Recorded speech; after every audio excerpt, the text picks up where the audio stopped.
Tu rentres des cours un soir, après une journée horrible, encore. T'es prête à tout abandonner cette fois. Tu vas dans ta chambre, tu fermes la porte et tu prends ce morceau de papier, cette lettre de suicide que tu as écrit maintes et maintes fois, encore et encore.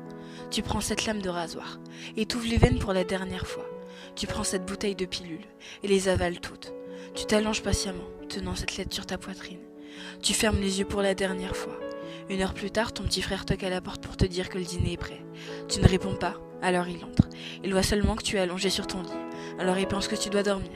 Il redescend et dit ça à ta mère.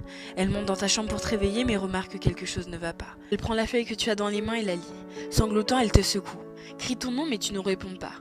Ton frère, désorienté, court dire à ton père que ta mère n'arrive pas à te réveiller. Ton père monte les escaliers affolé, voit ta mère en train de pleurer, tenant fermement cette lettre contre sa poitrine, près de ton corps sans vie. Il comprend rapidement. Il se met à crier, jetant un objet à travers la pièce. Puis il tombe à genoux et se met à pleurer. Le lendemain, à ton lycée, la principale annonce ton suicide à la classe. Cela prend quelques secondes avant que chacun se rende compte. Puis tout le monde devient silencieux. Ils se blâment tous. Les professeurs pensent qu'ils ont été trop durs avec toi. Ces filles populaires repensent à tout ce qu'elles t'ont dit de méchant, bêtement.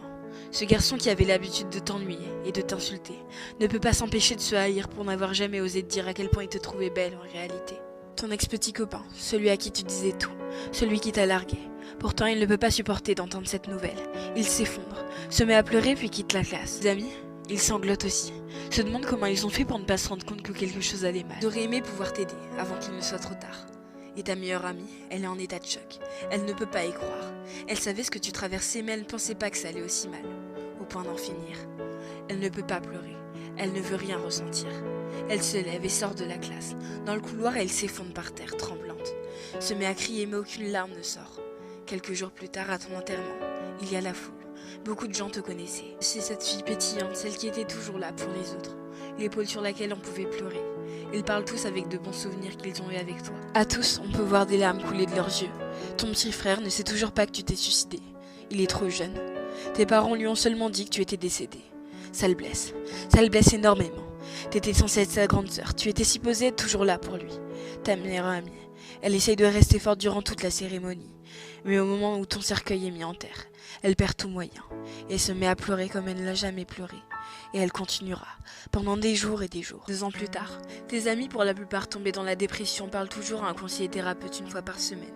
Certains de tes professeurs ont tout simplement quitté leur job. Ces filles populaires ont maintenant des troubles alimentaires. Ce garçon qui t'insultait s'ouvre les veines.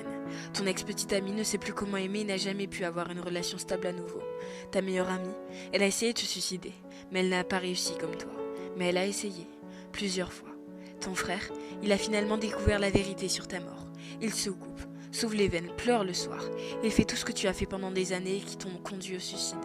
Tes parents, leur mariage est tombé à l'eau. Ton père est devenu alcoolique pour le distraire du mal que lui a causé ton décès. Ta mère est tombée dans une profonde dépression qui l'a tuée à petit feu. Il a sclé toute la journée dans son lit.